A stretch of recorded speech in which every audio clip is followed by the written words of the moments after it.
San Diego finds its next police chief within its own ranks. Who is David Nisleit, and how will he fill a major shortage of officers? Years of legal fights might be over, the deal over San Onofre that could save customers money. And as a major change coming to Midway District, the signs that point to future redevelopment. I'm Mark Sauer. The KPBS Roundtable starts now.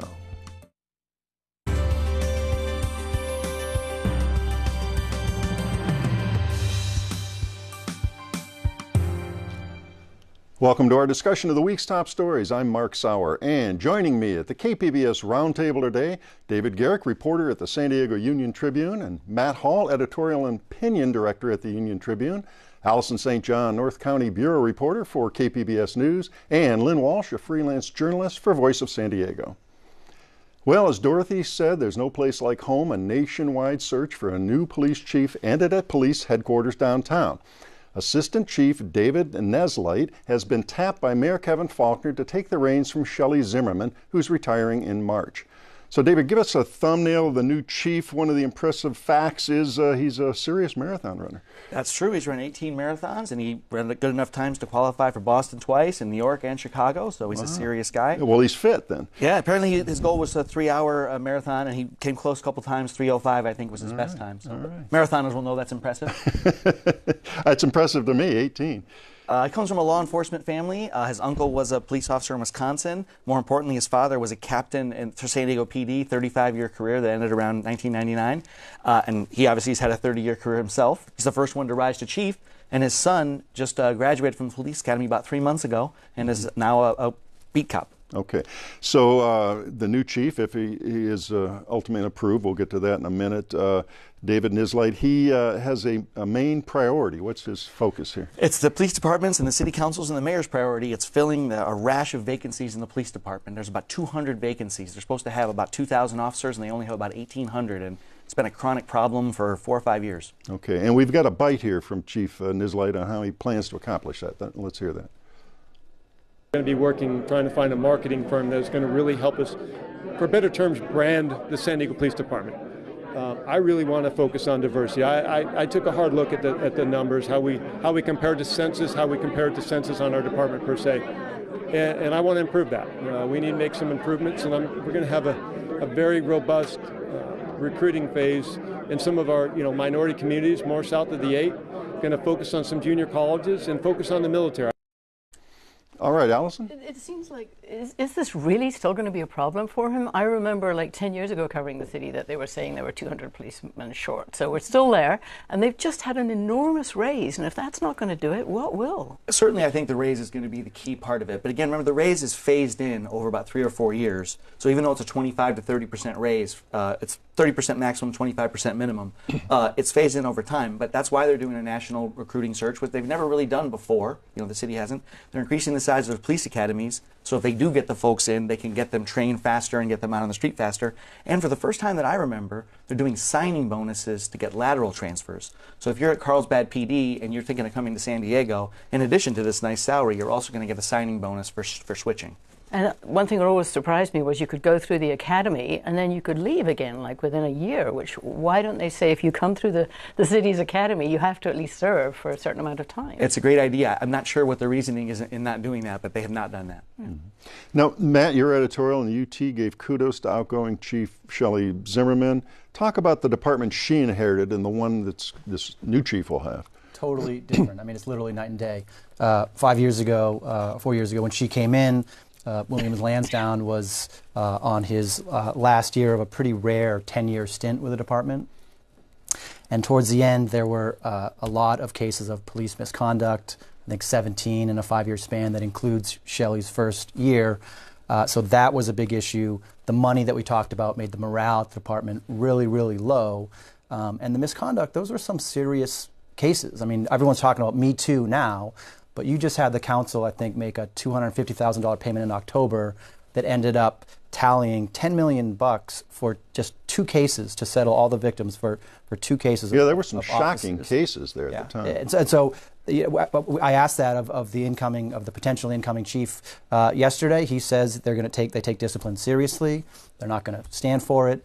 And one of the remarkable things that has caused this turnaround is the Department of Justice oversaw a pretty unusual audit of the police department in 2014 over the course of a year, and suggested 40 different recommendations to really get that ship running in the right direction.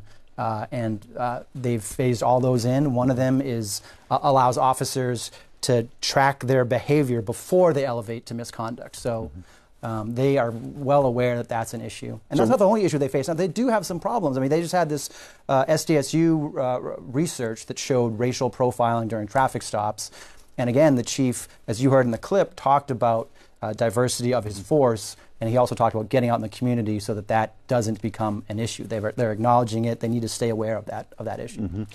David, I wanted to ask you about the reaction of the rank and file police officers union to this choice. Amazingly positive. I mean, obviously, typically police officers unions are going to support someone from within. They like to see their own people get promoted, so it's not shocking.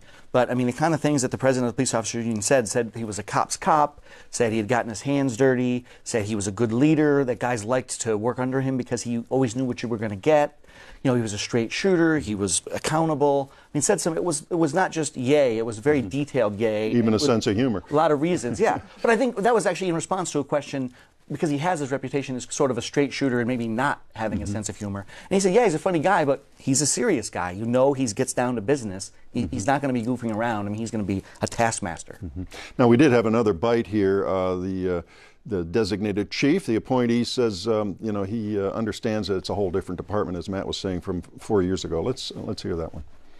I'm taking over a police department that's running very, you know, like a well-oiled machine. I mean, the only thing that we have really that we really need to work on is staffing and addressing crime and quality of life issues. But I'm taking over a far better police department than Chief Zimmerman did 4 years ago. Dave? I think one thing critics would say is that there's another issue out there, and it's the racial profiling study that Matt just mentioned, that showed that while people of color aren't pulled over more than whites, when they're pulled over, they're searched more often than whites. And so the question is, why is that happening, and what are the relations between the department and communities south of the 8? And so, I mean, he did say he has some plans to address that. That's another problem they're facing. And that's also another reason why some folks thought maybe they should get an outsider instead of have someone from the inside be promoted. Now, Matt, that brings me to another thing you touched on a moment ago, which is the community itself. They plan to have some forums and hearings, so people in the minority community, the ones Dave was just referencing, might have a chance to talk about this new choice. Yeah, I mean, the transparency involved in this whole process has been kind of called into question.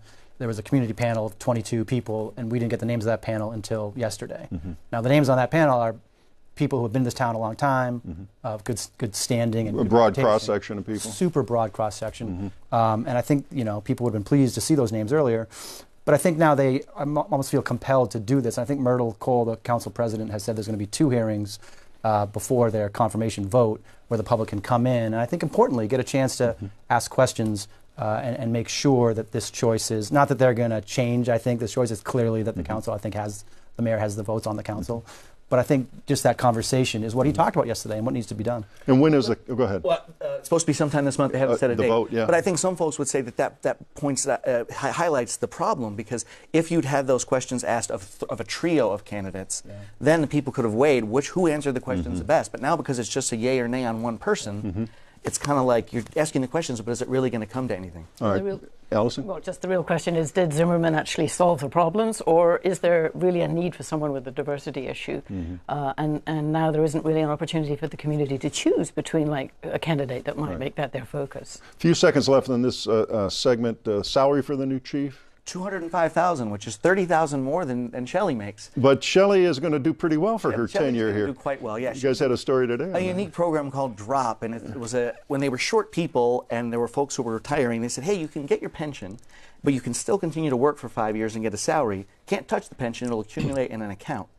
Kind of a dumb program, and they've ended it. Now, people who are in it, they still can be in it, but no one new can join it. And she's accumulated about 700 and something thousand, and it's projected she'll be almost at $1 million by the time she actually leaves. Nice work if you can get it. All right, we'll see what the council does, and it's likely this nominee will be approved. Well, we're going to move on. It took years, but the battle over the bill for shutting down the San Onofre nuclear power plant may finally be over. Customers of the doomed plant along I-5 north of Oceanside will see bills reduced under a $775 million settlement announced this week. So, Allison, remind us, it's been 6 years now almost. Why did that plant shut down? Yes, well, I mean, I think this is really important because if this goes through the latest settlement, then we may never really know who to hold accountable for what happened. And basically, Edison, who owns the plant, 80% of the plant, SDG&E owns 20%, they decided that they wanted to extend the life of the plant by installing those new steam generators that were supposed to last another 40 years. Within about a year of them being installed, they started to leak. And it appeared that it was Mitsubishi's computer programming that was at stake. But, they've tried to get the money out of Mitsubishi, and Mitsubishi has only been fined $125 million or so, which is just a drop in the bucket compared to the $5 billion cost of closing down the plant. So that's the total cost of closing it down, yes. $5 billion. Yeah. Almost, 4.7, yeah. Okay. And so who in the original deal here that was highly criticized a few years ago, who was going to foot most of the bill in that, the customers or the utility shareholders? Well, it's us, the ratepayers, who were going to pay most of it, more than $3 billion, and the ratepayers were left with a little bit more than $1 billion. So shareholders, you mean? Yeah. The investors were going to pay the rest. Right, exactly. The shareholders, Yeah, right? right. Yes, yes. So at that time, there were a lot of consumer groups that said they had really tried to negotiate a better deal.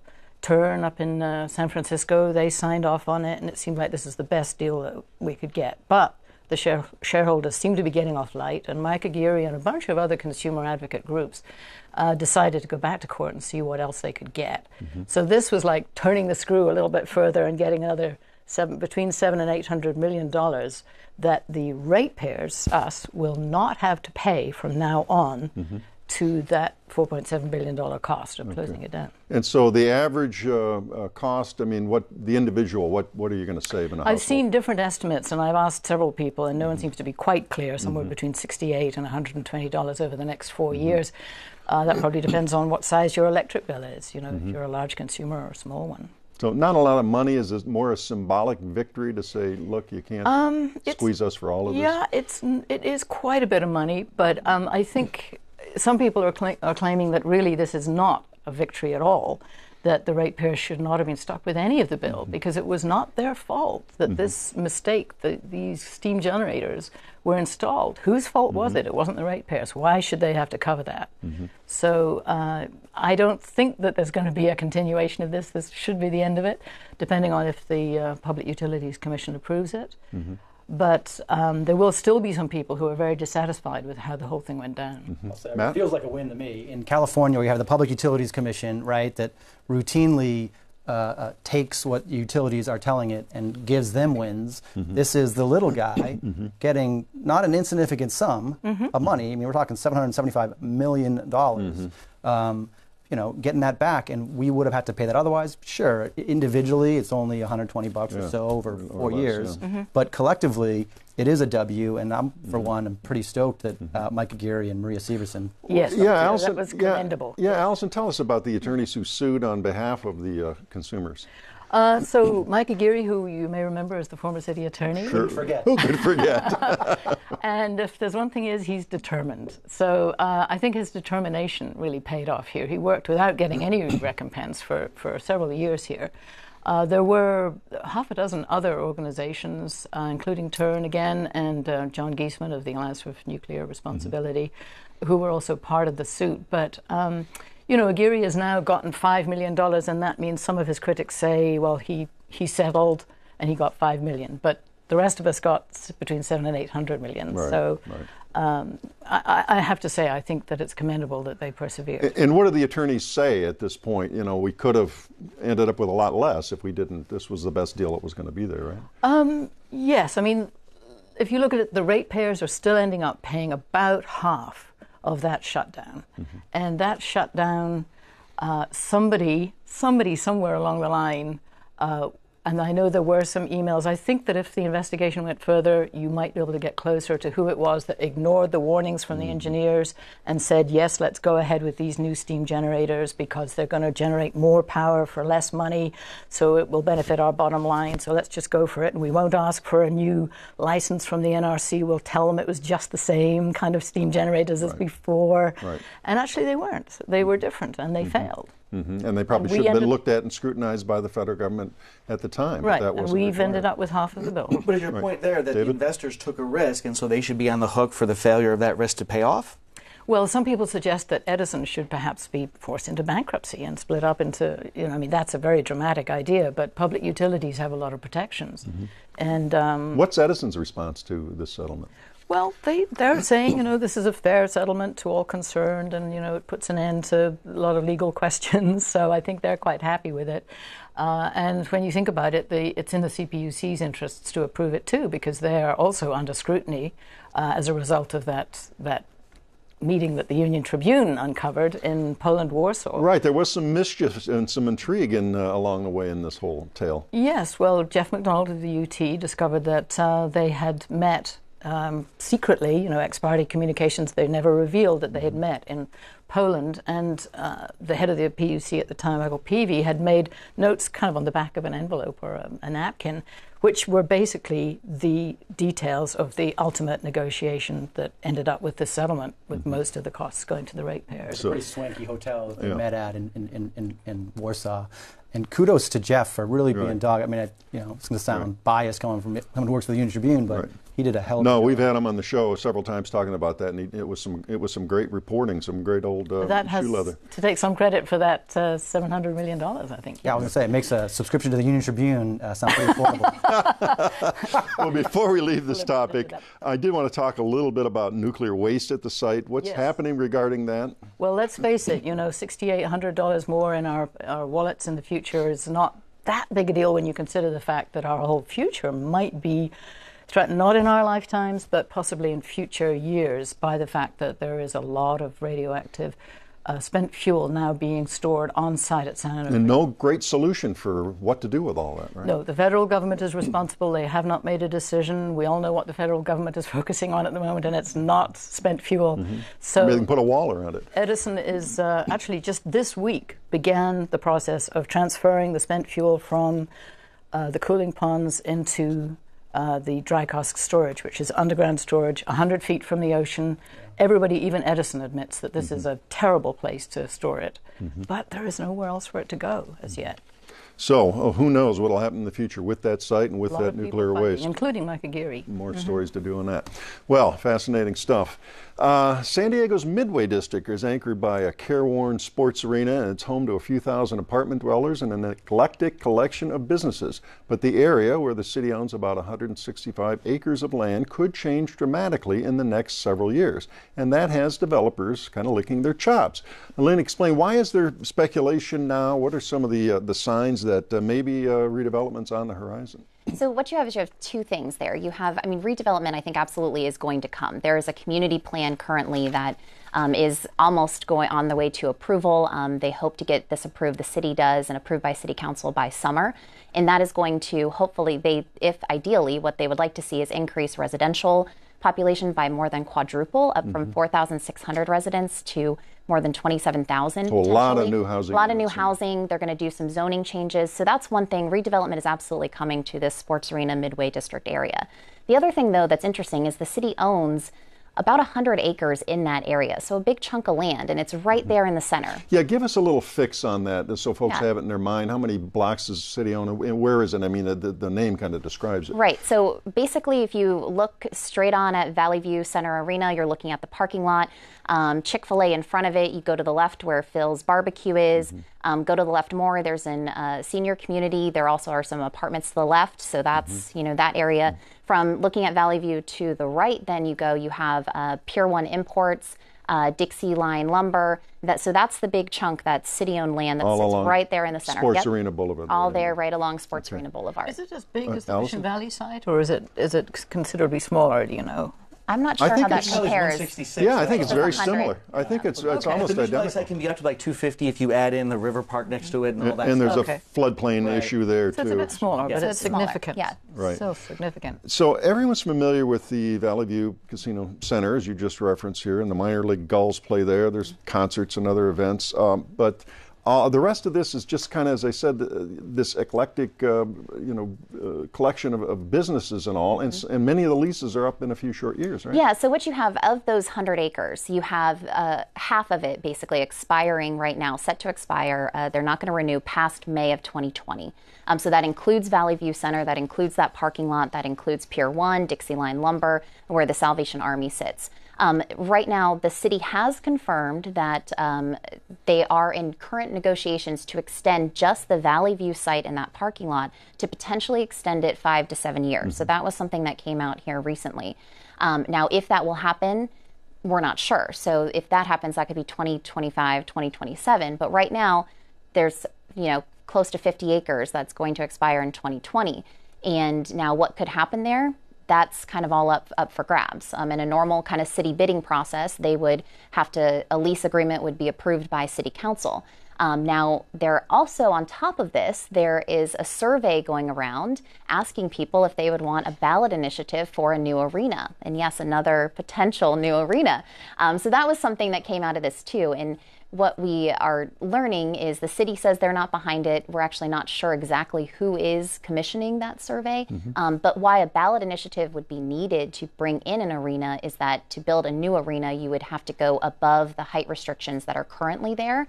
And then so that would require a public vote. And that gets into the whole community plan, right? That's being discussed and finalized ahead of what redevelopment may happen, right? Yeah, so the community plan talks about some rezoning things. The other interesting thing about the community plan is we did learn that a lobbying firm has registered with the city on behalf of one of their clients, which is the owners of the San Diego Gulls.